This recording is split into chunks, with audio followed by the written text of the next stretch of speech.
तुम्हारी दीन की भी हिफाजत करेंगे और दुनिया के हुकूक की भी बात करेंगे, लेकिन आप भूल जाते हो अपनी कुर्सी बचाने के लिए, आप अपनी आइडियोलॉजी को थोपने के लिए इस मुसलमान को बांट देते हो।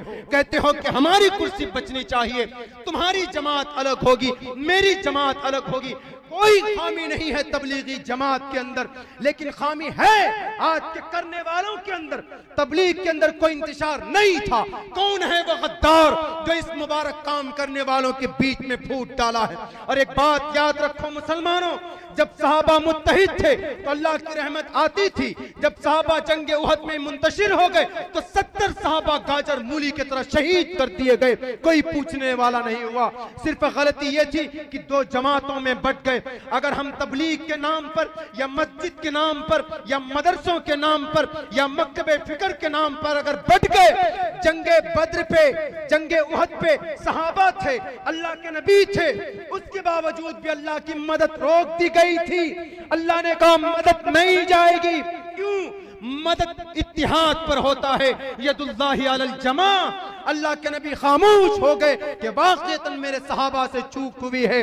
70 सहाबा लुक़्मे अजल बन गए। उसी वाक़े पर बिलाल हजरत हमजा रज़ी अल्लाह ताला अन्हु के पूरे बॉडी को फाड़ा गया, कलेजे निकाले गए, अतड़ियां निकाली गई, गले का हार बनाकर फिर लोग हिंदा ने अपने गले के ऊपर डाला और चबाने की कोशिश की गई। जुर्म क्या था? चूक क्या थी? गलती क्या थी? इंतिशार। मेरे मुस्लिम भाइयों, माजरत के साथ मैं अपने दानिश्वरों से कहना चाहता हूं, खुदा की कसम कौम आपके साथ है, इसको मत बांटिए। अगर बांटोगे, आज तो अल्लाह के नबी भी नहीं है, सहाबा भी नहीं है, हजरत जिब्राइल की भी आमद बंद हो चुकी है। अगर ये कौम मुंतशिर हुई तो खड़े होकर पेशाब करने वालों के हाथों, गेरवे रंग के कपड़े पहनने वालों के हाथों, पेशाब पीने वालों के हाथों आप गाजर मूली की तरह काटे जाओगे। आपकी माँ बहनों की इज्जत व नामूस को लूटा जाएगा। कोई बचाने नहीं आएगा। क्यों? ज़ाब्ता है। रब कहता है मुत्तहिद होगे तो 313 भी 1000 पर भारी पड़ सकते हो। अगर मुंतशिर होगे, करोड़ों होगे तो 5 को तुम कुछ नहीं कर सकते। यही वजह है कि हिंदुस्तान के ऊपर 64 नौजवानों की हत्या कर दी गई, जुल्म सितम के बारिश कर दिए गए। लेकिन हम मुसलमानों के अंदर इतनी बुज़दिली ने जन्म पैदा, बुज़दिली ने घर कर गया है। हम ईमानी एतबार से इतने कमजोर हो चुके हैं कि हम जुल्म के खिलाफ आवाज नहीं बुलंद कर पाते। क्यों? जिन पर हमने विश्वास किया आज उन्होंने अपने ईमान का सौदा कर लिया। यही वजह है कि आज हम इंतशार की बुनियाद पर गाजर मूली की तरह काटे जा रहे हैं। नहीं तो पूछिएगा बलियावी साहब से, क्या जरूरत थी आपको ज़ैनुद्दीन अंसारी की दिफा करने की? मुजाहिद साहब साफ लफ्जों में उन्होंने कहा कि मॉब लिंचिंग के जरिए उनकी हत्या नहीं हुई। आप उस जगह से ताल्लुक रखते हैं, पूरी दुनिया जानती है कि ज़ैनुद्दीन अंसारी की हत्या मॉब लिंचिंग के जरिए हुई। पूछिए इस हमारे मोहतरम से, हुजूर वाला से मैं यही सवाल करता हूं, मेरा अगर ये मैसेज पहुंचे तो वह अब्दुल्ला सालिम को नहीं बल्कि हिंदुस्तान की हिंदू मुस्लिम ये जनता पूछना चाहती है कि आपके पास कौन सा प्रूफ है कि जिस पे आपने कहा कि उनकी हत्या, उनकी मौत मॉब लिंचिंग के जरिए नहीं हुई। और ये खालिद अनवर पटना के मैदान में बड़ी दीनदारी की बातें कर रहे थे। आप कितने पैसे में बेचा? खुद जो कि आए करोड़ों रुपए बांटने के लिए कि मौलाना अब्दुल्ला साहब आप तो किसी पार्टी से। मैंने कहा हाँ मैं कैंडिडेट हूं, मुझे टिकट भी मिला, नॉमिनेशन भी दिया, बाद में हमने वापस लिया था किसी मजबूरी की बुनियाद पर। हमने कहा बोला कि आप मत लड़िए, आपको जितने लाख रुपए चाहिए वो आपको देंगे, हम देने के लिए तैयार हैं, लेकिन ये सीट नीतीश जी को मिलना चाहिए। हमने कहा कि सर ये तो हो नहीं सकता। हमने कहा कि मैं ये भी कह सकता हूं कि आवाम जिसको चुन ले, लेकिन मैं ऐसा नहीं होने दूंगा। उन्होंने कहा क्यों मौलाना? हमने कहा कि यहाँ के लोग असल ऐसा है कि जिन्होंने हिंदुस्तान की गंगा जमनी तहजीब को मिटाने वाली तंजीमों की पुश्त पनाही की, जिन्होंने झूठे वादे करके हिंदुस्तान को आग के हवाले किया, झूठे नारों पर बेटी बचाओ बेटी पढ़ाओ, महिला का अधिकार दो, 1 करोड़ महिला जो तवाइफ बनी बैठी है उनका अभी अधिकार उनको नहीं मिला, ऐसी ऐसे लीडर को, उनको जिताने के लिए हम कभी भी आगे नहीं आ सकते, ना तो पैरवी कर सकते। ये मैं एक पॉलिटिशियन हूं, मैं साफ कहता हूं कि आप यहां से नहीं जीत सकते, आप पैसों से मेरे ईमान को नहीं खरीद सकते। यही अल्फाज थे उनके जनाब MLC साहब के।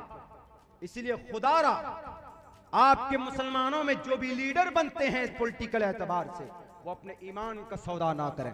कितना दर्द पहुंचा होगा ज़ैनुद्दीन अंसारी के बेटे को, उनके पोते को उनके सामने मारा गया। मैंने पढ़ा था कि वो 5 किलोमीटर दूर चलकर आया था अपनी बेटी के घर से। बेटी ने ये कहा कि अब्बा आप मत जाइए घर, इसलिए कि माहौल ठीक नहीं। उन्होंने उनका विश्वास देखिए, वो एक बूढ़ा था, वो क्या कहता, बेटी अगर इंतशार है, अगर माहौल खराब है तो मेरा इसमें क्या होगा, मुझे मार कर किसको फायदा मिलेगा, मैं तो बूढ़ा आदमी हूं, मैं तो चल भी नहीं पा रहा।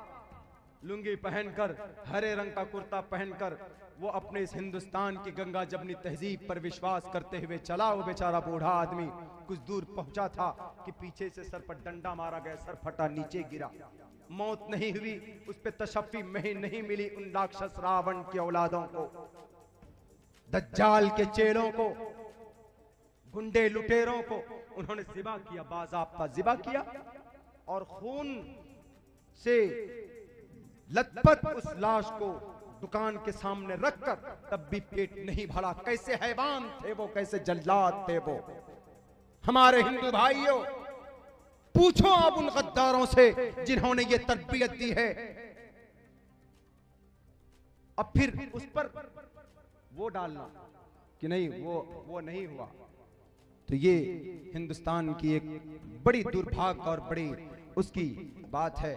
मैं गुजारिश करता हूं हमारे अपने दानिश्वर लीडरों से, जिन पर यह कौम उम्मीद करती है, खुदारा जो तंजीम जहां पर है उसी जगह पर रहकर अपनी अपनी मेहनत करे।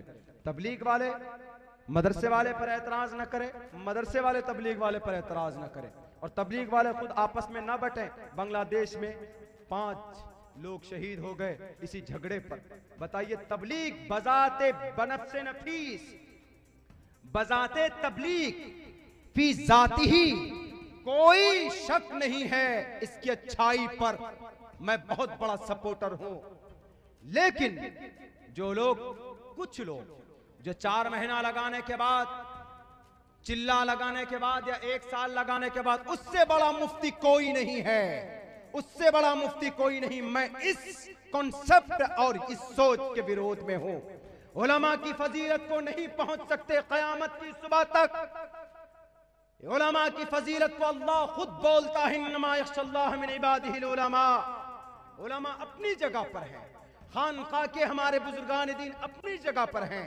आप भी रिस्पेक्टेबल हैं, लेकिन आप उसी अंदाज में कीजिए जिस अंदाज से चला आ रहा है। कभी कोई इंतशार नहीं था, लेकिन अभी कौम को 2 जगह बांट दिया आपने, बांग्लादेश में खून बहा दिया।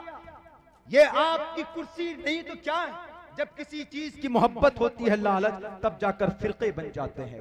कौम को खुदारा मत बांटिए, चाहे वो जो भी तंजीम हो, हमारी उलमा की तंजीम हो, या हमारी तबलीग जमात हो, या हमारे कोई मकातिब हो, या मसाजिद हो, मदारिस हो। Every person on the right way, हर कोई अपनी अच्छी जगह पर है। एक दूसरे को सपोर्ट करें, हम काम करें, किसी के ऊपर कुफ्र और शिर्क का फतवा न लगाएं। हिंदुस्तान की ये स्थिति नहीं है। इंशाअल्लाह तबारक व तआला, इंशाअल्लाह हम अमन से रहेंगे और हिंदुस्तान के अंदर कोई आपकी तरफ उंगली नहीं उठाएगा।